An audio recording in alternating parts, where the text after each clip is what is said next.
Diakhar Faye instruire na ko ki nga xam ne moo di Ousmane Sonko pour mu daal di jël le 17 avril communiqué bi nga xam ni itam génn nañ ko bi passé mercredi bi passé. Alors mais est-ce que appel à candidature boobu noonu peut-être amul ay antécédents wala ay conséquences benn dina jël temps ñaareel bi aussi est-ce que ñi ngi koy jox concrètement dina daal di war a mën a wuyoog maanaam confiance bi nga xam ne itam si mu daal di am sànq gis naa yenn si li nga xam ne moo di membre yu Pastef fii jàpp ni xeex neen xeex bi et tout. Mais quand même aujourd'hui bëgg neen ñu daal leen di jox ay postes daal leen responsabiliser allant dans ce sens même ñu daal leen gën a war a mën a sentir seen bopp si li nga xam ne que moo di parti bi mais est-ce que appel à candidature boobu noonu peut-être indi nañ ko pour un changement de système coppi li fi nekkoon faluk yaa ma neex mais est-ce que après du indi li nga xam ne moo di ay conséquences au-delà si parti bi mais tamit si li nga xam ne moo di. waaw mais c'est-à-dire fu mu toll nii te ñu nekkoon ci benn phase parti il faut ñu teg phase parti. te jiital phase mais au-delà di si parti bi. oui loolu laa wax. nañu génn phase parti te nekk ci phase réew mi. c'est aussi simple. nañ dem ci logique dañu war a liggéey réew mi. et pour ñu liggéey réew mi il faudra que ñi nga xam ne mën nañ te xara ñu doxal moo tax sànq man la on gouverne on gagne avec ses amis on gouverne avec des compétences maintenant si parmi tes amis il y a des compétences il faudra les valoriser les responsabiliser pour que ñoom li ñu gëm ñu mën ko mettre en œuvre. Je t'ai dit sur les critères de nomination la confiance est hyper importante parce que tey même si ki ngay dem di jënd ci moom da nga am ci moom kóolute ba pare confiance dafa am solo ak compétence maintenant comme tu as dit appel à candidature c'est un processus dina jël benn temps est-ce que sur certaines affaires stratégiques on va attendre le temps pour que ñu def appel à candidature est-ce que bu ñu defee appel à candidature ñiy dugg ci appel à candidature bi est-ce que xam nga ñëpp mën na am la compétence mën na am le parcours et tout ce qu'il faut mais est-ce que la confiance jot nga ko am ci diggante ko parce que personne ne dira que Waly Bodian ñi amuñu ci moom confiance personne ne dira que Fadilou Keita amuñu ci moom confiance demain même si appel à candidature un ancien voleur sax bu ko neexee mu dugal l'essentiel yan critères ak nan lañ koy organiser dina jël temps dina jël xaalis et c'est un processus moo tax ma ne la man je suis pour l'appel à candidature mais sur certains postes il faudra mettre aussi la confiance au-dessus beneen bi les gens ne doivent pas s'engager en politique pour avoir des postes pour man. mais est-ce que nekkul alors dans ce sens peut-être de responsabiliser. oui mais ku koy wax sa problème la man gëw ma man li ma gëm laay wax quand on s'engage en politique ce n'est pas pour man quoi mais au Sénégal dañu dem ba politique nekk benn forme d'ascension sociale c'est-à-dire il faut ma politique ma am fu ma wéeru wala ma buruxlu wala ma bokklu wala ma jege pour ñu ne am naa cër bi parfois sax di nga gis ni ku dem kaso sax pour moom le fait que nga dem kaso rek da ngaa war a nekk député wala dara non pour man engagement bi nga doon def c'était pas pour nga am poste mais c'était pour ñu changer maintenant dans ce changement su fekkee ne tu peux apporter un plus tu as un profil qui correspond pour man war nañ la responsabiliser mais par contre ci wàllu liggéey réew am na fu ñuy toll jàmbaar fépp fu compétence nekk te dëkk Sénégal man waxuma ko président moo ko nee na fépp fu compétence nekk au-delà de toute contingence et de toute considération war nañ ko mën a utiliser pour jëmmal li nga xam ni mooy réew mi loolu laa gëm donc nag ñëpp yamuñu am na ñoo xam ne pour ñoom bu ñu engagé au politique dañu war a am retour de l'ascenseur. alors c'est clair Cheikh Omar naka la daal di jàngee diversification bi nga xam ni itam moom moo nekk si li nga xam ne que moo di si gouvernement bi Bassirou fexe na ba diversifier exactement nit ki nga xam ne que moo di Cheikh Bamba Dièye comme ñiitu li nga xam ne que moo di aéroport international bu Blaise Diagne au-delà de son parti mi ngi dem aussi pour jël nekk si coalition bi naka la ko daal di jàngatee. waaw mais c'est-à-dire c'est pas seulement son parti il est venu avec des gens yoo xamante ni. Ils ont des profils, ils ont eu des programmes et ces gens-là ont contribué. Voilà. Donc, ñëpp mënuñu nekk ministre, ñëpp mënuñu nekk DG. Bah, en quelque sorte aussi. Revenant sur ça, je crois que l'aéroport c'est stratégique. Tey aéroport bi sama maam Abdoulaye Wade moo ko tàmbali Macky Sall moo ko eggali. Am na benn moment boo xam ni bor bi nga xam ni amoon nañ ko ci aéroport sax remboursé nañ ko.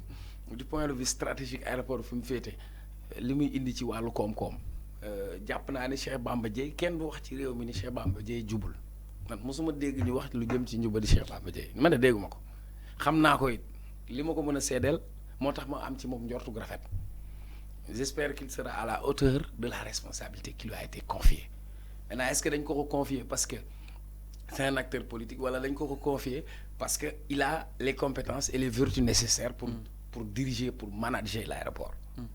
L'un dans l'autre, l'un n'exclut pas l'autre. Parce que pour moi, l'engagement, celui qui s'est engagé, qui s'est battu pour son pays, qui est un homme politique, dafa jàpp ni am na lu mën a apporter bu fekkee am na xarañ bi ak xam-xam bi war koo mën a def et pourquoi pas ñu valoriser loolu maintenant li ngay wax noonu tey les compétences ne sont pas seulement dans le PASTEF on pourrait même retrouver des compétences demain dans Benno Bokk Yaakaar pourquoi pas si des gens yoo xam ne am nañu. Ah bon? Ah mais pour man.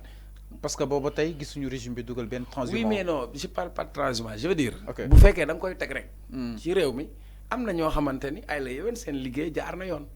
ñoo xamante ni nekkuñu ci régime wala nekkuñu ci parti secrétaire d'État palais bi reconnu ne ko. oui mais raison de plus donc ça veut dire mënoo ñëw rek ne Sénégal ñii rek ñoo am wala ñii ñoo xam mais fépp foo dem am na ñoo xamante ni c'est des hommes intègres ñoo xam ne am nañ xam-xam ak compétence maintenant c'est comme le sélectionneur de l'équipe nationale il va aller chercher les meilleurs joueurs du moment ñi am compétition te mën même s'il faut aller si Guédiawaye football club gis fa kenn ku mu war a soxla war da koo mën a am du dem nañ jëli ay ñu nekk bitim réew ak ñeneen c'est comme ça parce que tu manages des hommes tu as besoin de compétences maintenant est-ce que tu vas mettre juste le curseur sur le plan politique ou tu vas mettre le curseur sur l'intérêt supérieur de la nation ça il faut avoir de la grandeur pour pouvoir comprendre ça maintenant le vrai débat mooy sur les appels à candidature c'est des engagements c'est des promesses qu'ils ont eu à faire ils sont dans ce sillage parce que nee nañ dañuy jël décret pour instituer li nga xam ne mooy appel à candidature. Alors loolu nag décret bi nag mooy tax ñu xam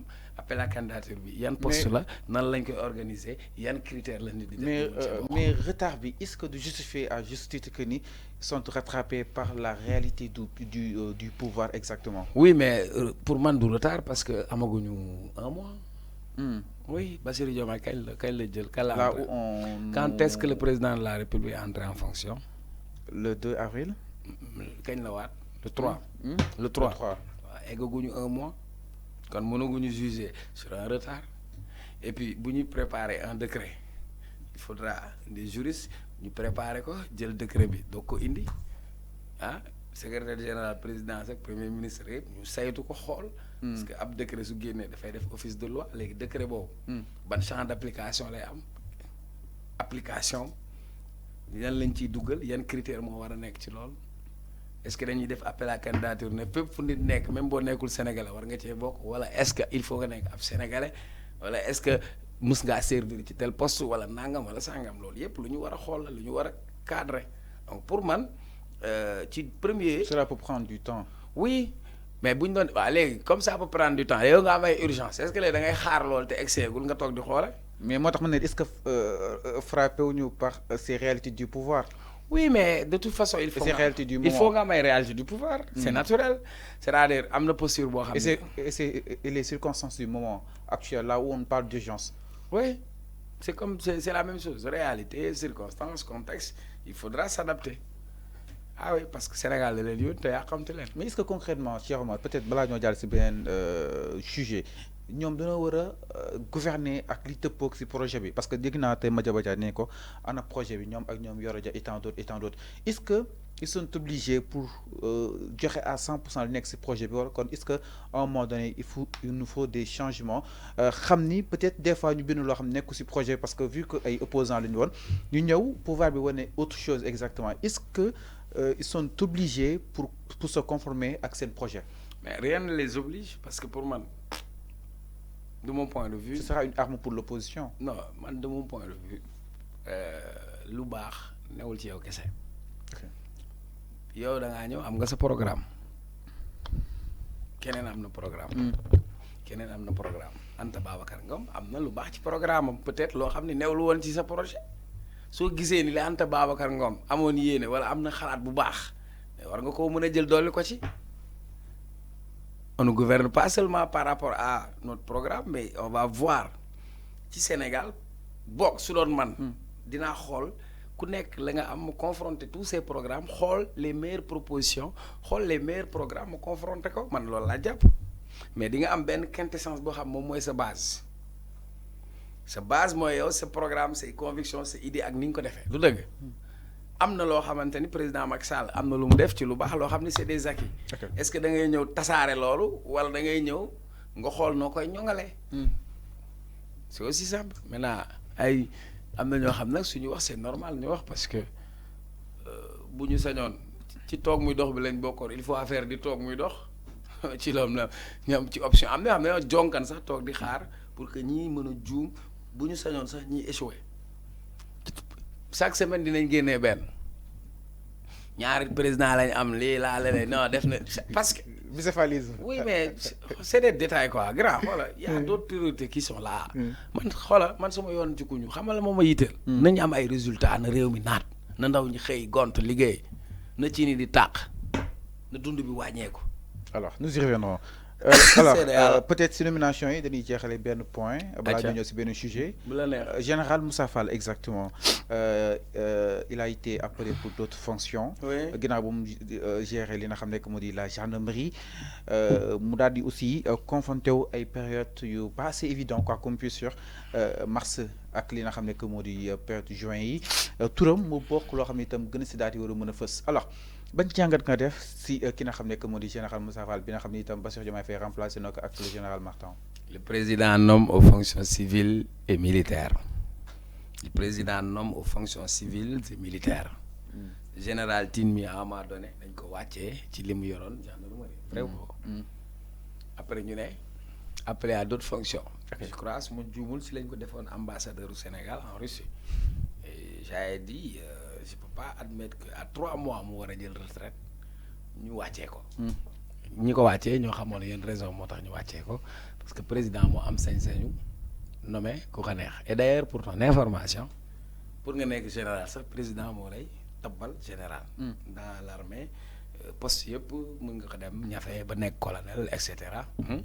ngay naag colonel mais le général c'est le président qui désigne maintenant je vais pas faire comme tout le monde.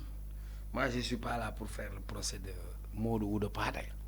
Mais le plus important pour moi, les hommes passent et les institutions demeurent. La gendarmerie, c'est une institution de la République du Sénégal. Maintenant, dans le cadre de ses fonctions, nous tombons dans un contexte où il y a tension politique pendant 3 ans, où il a été au devant de la scène, avec sa responsabilité qui est engagée.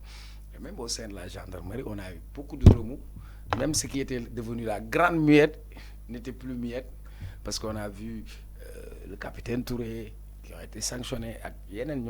C'est des dommages collatéraux qu'on pourrait appeler ça. Mais ensuite, on a vu la gendarmerie sur le terrain des opérations. Parce que souvent, gestion, trouble à l'ordre public, souvent c'était dévolu à la police. Mais après, on a vu de plus en plus que la gendarmerie était là devant. Et puis, il y a eu des répressions. Maintenant, àdduna ngi noonu moom à un moment donné nekkoon na ci benn dispositif boo xam ne ñi nekkoon tey ci kujje gi ñoom tey ñoom ñoo ñëw ci nguur gi et naturellement tout le monde s'attendait à ce que ñooñu bu ñëwee ils vont mettre ñi nga xamante ni gëm nañ leen te doy nañ leen. te ki ñu jël nekkul koo xamante ni hors circuit la parce que pour man moo nekkoon adjoint ñu promouvoir ko yéegal ko li nga xam ni moom mooy garant maintenant waxu mbedd ak ay réseaux sociaux lii moi je suis pas dans ça. Je ne peux pas faire de procès mais le plus important mooy li suma maam suma papa ju baax ji Thione Seck doon way mais loo ayee njëkkee woo ko te doo ci mujj na nga fexe na ay bi rafet ngir nettali ba donc pour man ci station boo mën a nekk pour servir jàppal ni di nga fa mës a jógee te boo fa jógee fexeel nga bàyyi fa woowu rafet loolu laa ci yam mais quand même si ayam lu bëri dafa xew si ayam lu bëri dafa